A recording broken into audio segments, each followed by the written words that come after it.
Mexico का एक ऐसा गांव जहां पे कोई भी इंसान जन्म लेने के कुछ देर बाद ही अंधा हो जाता है, एक पेड़ के चलते। और क्या आपको पता है कि जूते के पीछे ये लूप किस लिए होता है? इसका एग्जैक्ट पर्पस क्या है? इस वीडियो में आप ऐसे ही अमेजिंग रैंडम फैक्ट्स को जानने वाले हो। फैक्ट नंबर 13, क्या आपको पता है कि हमारा नेशनल फ्लैग जिसको हर कोई जानता है, उसे डिजाइन किसने किया है?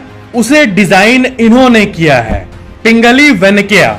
ये एक इंडियन फ्रीडम फाइटर थे एंड इंडियन नेशनल फ्लैग के डिजाइनर ये थे। बहुत कम ही लोग को पता है कि हमारे इंडियन नेशनल फ्लैग का डिजाइनर ही कौन है। इस ऑब्वियस से क्वेश्चन का आंसर भी बहुत कम लोग को पता है। फैक्ट नंबर 12, मैक्सिको का एक ऐसा गांव है जहां पे कुत्ते और इंसान या फिर कोई भी जानवर जो है नॉर्मल, वो अपना आई साइट खो देते हैं। उस गांव का नाम है टिल्टेपेक विलेज और ये मैक्सिको में मौजूद है और इसे अंधों का गांव माना जाता है। ऐसा नहीं है कि कोई रहस्यमय कारण के चलते जन्म ही कोई अंधा लेता है, वैसा नहीं है। जन्म नॉर्मल बच्चों की तरह होता है जैसा कि हर जगह होता है, लेकिन जन्म लेने के बाद मिस्टीरियस कारणों की वजह से वहां के लोग और बच्चे और बाकी जानवर अंधे हो जाते हैं। ये दुनिया के सबसे रहस्यमय गांवों में से एक है और इसका कारण 2 माना जाता है। अभी तक वहां पे प्रॉपर रिसर्च भी नहीं हुआ है। रिसर्च टीम अभी तक नहीं गई है उसका पूरा आंसर पता करने, और मुझे नहीं पता क्यों नहीं गई है। वहां पर एक पेड़ है जिसको वो लोग कर्स्ड यानी श्रापित मानते हैं एंड ऐसा माना जाता है कि उस पेड़ को देखने के बाद ही वहां के लोग अंधे हो जाते हैं। बट इसका कोई साइंटिफिक प्रूफ नहीं है ऑफ कोर्स। बट वहां के जो लॉजिकल पीपल है वो ये कहते हैं कि वहां पे एक अजीब टाइप की खतरनाक और जहरीली मक्खी है। वो मक्खी में भी ऐसा होता है ना, कुछ कुछ जगहों पे कोई कोई जीव के ऐसे प्रजाति पाए जाते हैं जो कि पूरे विश्व में और कहीं भी नहीं पाए जाते हैं। तो ऐसा पॉइजनस मक्खी में भी एग्जिस्ट करता हो जो कि अगर इंसान को काट दे तो वो डायरेक्टली उसके ऐसे पार्ट पे इफेक्ट करे जो कि उसके आई साइट को इफेक्ट करता हो।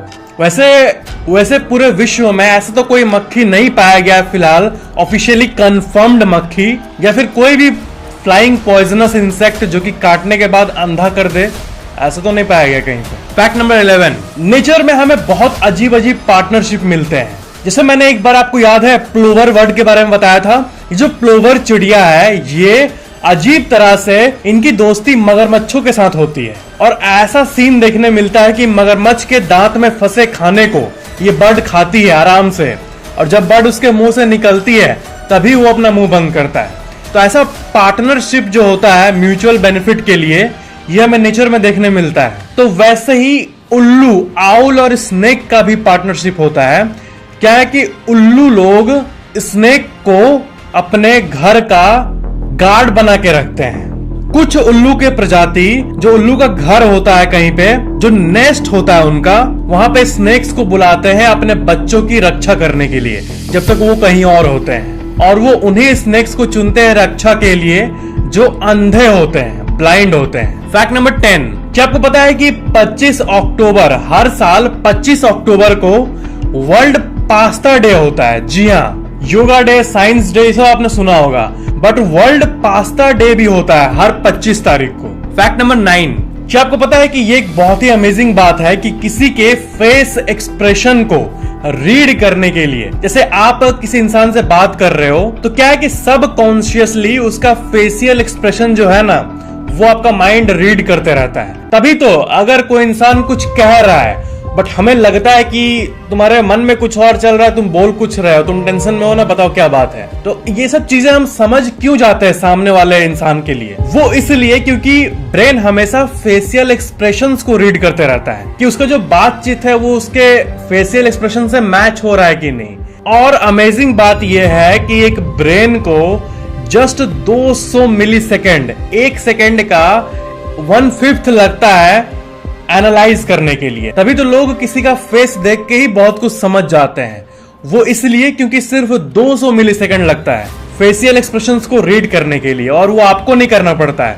आपका ब्रेन हमेशा एक दूसरे के फेस को रीड करते रहता है। और इस चीज के बारे में आप कई आर्टिकल्स को भी देख सकते हो। 200 milliseconds to gather most of the information it needs from a facial expression to determine a person's emotional state. Fact number 8, जो इंग्लिश में वर्ड का राइमिंग होता है ना, जैसे कि कैट का हैट, ये राइमिंग है, जैसे सोप का होप, वैसे ही इंग्लिश में ऐसे भी कई वर्ड्स है जिनका कोई राइमिंग नहीं है। जी हाँ, उसमें सबसे फेमस है ऑरेंज। ऑरेंज वर्ड जो है इसका फॉरेंज, लॉरेंज, ऐसा कोई भी ऑफिशियल वर्ड नहीं है जो कि राइम कर सके ऑरेंज के साथ। और भी बहुत सारे वर्ड है जिसका कोई राइमिंग नहीं है, जैसे silver, purple, month, dangerous, marathon. इन सब वर्ड्स का कोई भी ऑफिशियल राइम नहीं करता कोई वर्ड। फैक्ट नंबर 7, एलोपेशिया ये एक बीमारी होती है, और जब ये बीमारी किसी चिंपैंजी को होती है ना, तब उसके शरीर से सारे बाल झड़ जाते हैं। जैसे कि आप इस फोटो पे देख सकते हो, इस चिंपैंजी को यही बीमारी है। और भी बहुत सारे इमेजेस को देख सकते हो कि वो कैसे दिखते हैं। ये बिल्कुल मतलब एक इंसान का हाथ जैसा दिख रहा है इसका हाथ, और सारा बाल झड़ चुका है। फैक्ट नंबर 6, देखो ये एक बहुत ही ये ध्यान सुनने की फैक्ट है। क्या है कि बहुत सारे सक्सेसफुल लोग हमारे वर्ल्ड में ऐसा माना जाता है कि वो अपने ओरिजिन को ऑल्टर करते हैं। जैसे लोगों को अपनी रैग्स टू रिचेस कहानी बताने में बहुत मजा आता है कि मैं ये था और अब मैं ये बन गया हूं। तो ये जो शो ऑफ होता है ये सभी को करने का मन होता है।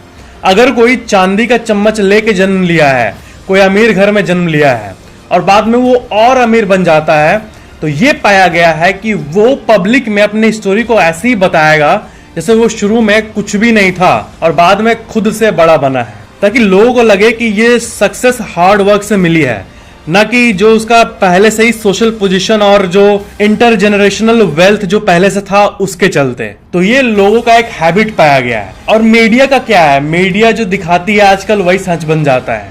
लोग थोड़ी ना कोई एक टॉपिक को लेकर डीप रिसर्च करते हैं, वो तो हम यूट्यूबर्स करते हैं। फैक्ट नंबर 5, पहले आप इन आर्टिकल्स को देखो। Technical university of Denmark DTU ये क्लेम करते हैं कि इन्होंने एक ऐसा रिकॉर्ड ब्रेकिंग चिप बनाया है जो कि पूरे इंटरनेट के ट्रैफिक को 1 सेकंड में ट्रांसफर कर सकता है। मतलब ये हाल ही की न्यूज है और ये इसमें ये पता चल रहा है कि 1.84 पीटाबाइट्स पर सेकेंड इस स्पीड से ट्रांसफर हो सकता है इंफॉर्मेशन। 1.84 पेटाबाइट पर सेकेंड। मोबाइल में जो KB, MB, GB, TB ये सब होता है उसका लिस्ट आप मेरे बगल में देख सकते हो, और देखो PB कहां पे आता है। तो इतना इंफॉर्मेशन 1 सेकेंड में ट्रांसफर करने का जो चिप वायर टेक्नोलॉजी है वो सक्सेसफुल हो चुका है डेनमार्क में। नासा में आपने 1 टेराबाइट या फिर 100 गीगाबाइट पर सेकेंड तो सुना ही होगा, नासा यूज करती भी है, एक्टिवली यूज करती है। लेकिन ये जो एक अमेजिंग सा जो बेंचमार्क है इसको डेनमार्क में हासिल किया गया है। फैक्ट नंबर 4, जो सनफ्लावर है फूल, सूरजमुखी, उसको क्या आपने कभी ध्यान से देखा है? क्या आपने सूरजमुखी सनफ्लावर को कभी पास से देखा है, छू के देखा है? आप छूगे ना तो आप ये नोटिस करोगे कि जो पूरा सनफ्लावर होता है उसको जैसे आप जूम करके देखोगे तो आपको और छोटे छोटे फ्लावर्स दिखेंगे। जो सनफ्लावर है वो actually hundreds of smaller flower से बना होता है और बिल्कुल परफेक्टली सिमेट्रिकल वे में बना होता है। मतलब ऐसा लगता है किसी रोबोट ने उसे डिजाइन किया है बिल्कुल परफेक्टली। और नेचर की टेक्नोलॉजी की तो क्या बात करें। ब्रेन को देख लो, यूनिवर्स का सबसे पावरफुल चीज है, लेकिन क्या आवाज कर रहा है? कहां आवाज कर रहा है? और वही इंसान कोई पावरफुल डिवाइस को बनाए तो वो आवाज करेगा पूरा। मतलब पता ये स्टूपिड सा ये है, लेकिन इसको डीपली ऑब्जर्व करो ना कि जो हमारा ब्रेन है वो पूरे यूनिवर्स की सबसे पावरफुल चीज है, लेकिन ये बिल्कुल भी आवाज नहीं करती। इसमें इलेक्ट्रिसिटी एक्टिविटी वगैरह बहुत हो रही है अंदर में, बट फिर भी आवाज नहीं करती। पूरा बॉडी का सिस्टम देख लो, यूनिवर्स का सिस्टम देख लो, ये कोइंसिडेंस देख लो कि ग्रहण तभी लगता है क्योंकि सूरज और चांद का जो शेप है और जो साइज है वो बिल्कुल सेम है, इसलिए ओवरलैप कर जाता है। बट एक्चुअली में सूरज इतना बड़ा है, चांद इतना छोटा है, लेकिन सूरज जितना धरती से दूर है उससे 400 गुना पास चांद है। बट साइज में भी सूरज जितना बड़ा है उससे 400 गुना ज्यादा छोटा ही चांद है। Even though moon is 400 times smaller than the sun, it's also about 400 times closer to the earth than the sun. यही वो कोइंसिडेंसेस है जो कि हमारे वर्ल्ड को अमेजिंग बनाती है। इसलिए दोनों का साइज आसमान में सेम दिखता है, but it's a complete coincidence.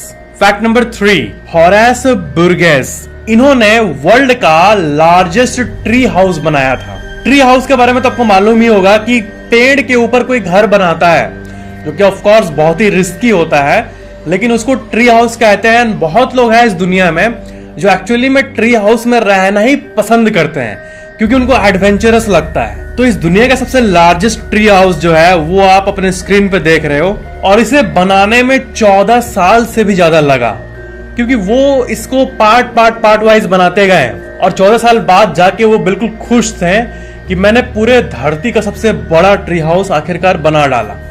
लेकिन सिर्फ 15 मिनट में आग लगी और पूरा ट्री हाउस राख में बदल गया। लिटरली 15 मिनट में राख में बदल गया दुनिया का सबसे बड़ा ट्री हाउस, जो कि 14 साल से बन रहा था। ये फायर लगी या किसी हेटर ने लगवा दिया, ये सब तो बात की बात है, बट ये हुआ। फैक्ट नंबर 2, ऐसी कई छोटी छोटी चीजें होती है हमारी लाइफ में जो हमारे लाइफ को बिल्कुल टर्न कर देती है, और हम ये कहते हैं कि अगर उस दिन ये नहीं हुआ होता तो आज मैं यहां नहीं होता। तो वैसे ही 90s में LL Cool J, एक जो रैपर थे, उन्होंने ऐसी सैडनेस में अपने ग्रैंड माँ से कहा कि अब रैप करके शायद मैं अब ज्यादा पैसे नहीं कमा पाऊंगा, क्योंकि अब दूसरे तरह का रैप वगैरह सब पॉपुलर हो रहा है और वो मेरे को ठीक से नहीं आता। मेरे को तो जो ट्रेडिशनल रैप है वही आता है। तो उनकी ग्रैंड माँ ने रिस्पॉन्ड किया कि oh baby just knock them out, मतलब उनको पछाड़ो ना, गाओ तुम भी। तो उनका जो ग्रैंड माँ का स्टेटमेंट था ना, oh baby just knock them out, तो इसी को लेके उन्होंने एक गाना लिखा, mama said knock you out, mama said knock you out, और ये गाना उनके कैरियर का सबसे हिट गाना निकला। ये गाना बना एक Grammy award winning certified platinum single. कभी कभी ऐसी छोटी छोटी चीजें ना मतलब बहुत बड़ा चेंज ला देती लाइफ में। गाना का लाइन उनके माइंड में तभी ट्रिगर हुआ जब उनके ग्रैंडमा ने, उनकी दादी माँ ने कहा वो लाइन, एंड देखो हिट कर दिया उनको। फैक्ट नंबर 1, क्या आपको पता है कि जूते के पीछे ये लूप्स क्यों होते हैं? इसका क्या काम है? कभी सोचा है आपने? कभी इस्तेमाल किया है इसको? ऐसे उंगली घुसा के टाना है कभी? तो ये एक्चुअली में इसको कहते हैं पुल लूप्स, टानने वाला लूप, घुसा के टानने वाला लूप। अब आप सोचोगे कि जूते को अगर शेल्फ पे रखा हुआ है तो ऐसे पकड़ के भी तो निकाल सकते हैं। तो हाँ, 99.9999% ऑफ द टाइम लोग इसको यूज नहीं करते हैं। वो जूता को ऐसे पकड़ के निकालते हैं, थोड़ी उस पे उंगली घुसा के तब निकालते हैं, नहीं। लेकिन क्या है ना कि ठंडे के टाइम आपको पता चलेगा, जो लोग रशिया के एकदम कोल्डर रीजन में रहते हैं जहां पे माइनस में टेम्परेचर होता है, या फिर कश्मीर में मान लो 1-2 डिग्री सेल्सियस है और पूरा हाथ तो पूरा ठंडा हो गया, कपकपा रहा है, और आपके घर के कोने में शेल्फ पे वो रखा हुआ है, तो आपको पता है आप जूता को ऐसे उठा नहीं पाओगे क्योंकि आपका हाथ फ्रीज हो चुका होगा। तो आप ऐसे उठाओगे ना तो वो आपके हाथ से गिर जाएगा। मतलब वो आप एक्सपीरियंस करोगे तब मालूम होगा कि हाथ ठंडा होने पे वो नहीं उठता है और बहुत दिक्कत होता है। मतलब तो उसी एग्जैक्ट पर्पस को सॉल्व करने के लिए फिर क्या है कि ठंडे के टाइम में अगर आप फिंगर घुसा के निकालो तो आप आराम से पुल कर पाओगे। लेकिन एक्सट्रीम कोल्ड कंडीशन में ऐसे नॉर्मली शूज नहीं उठता है। ये एक अजीब सी चीज को एक्सपीरियंस किया है लोगों ने, तभी कंपनीज ने सारे जूतों में ये पुल लूप्स देना शुरू कर दिया, एंड यही था इसका पर्पस। तो ये थे आज के फैक्ट्स। ऐसी और अमेजिंग फैक्ट्स के सीरीज को देखने के लिए आप यहाँ पे क्लिक कर सकते हो TEF के सारे अमेजिंग फैक्ट्स के एपिसोड देखने के लिए, और वीडियो को लाइक करना और बताना कि ये वीडियो कैसा लगा नीचे कमेंट में, और शेयर जरूर कर देना, और चैनल को सब्सक्राइब करके बेल आइकन जरूर ऑन कर लेना। Thank you so much for watching this video.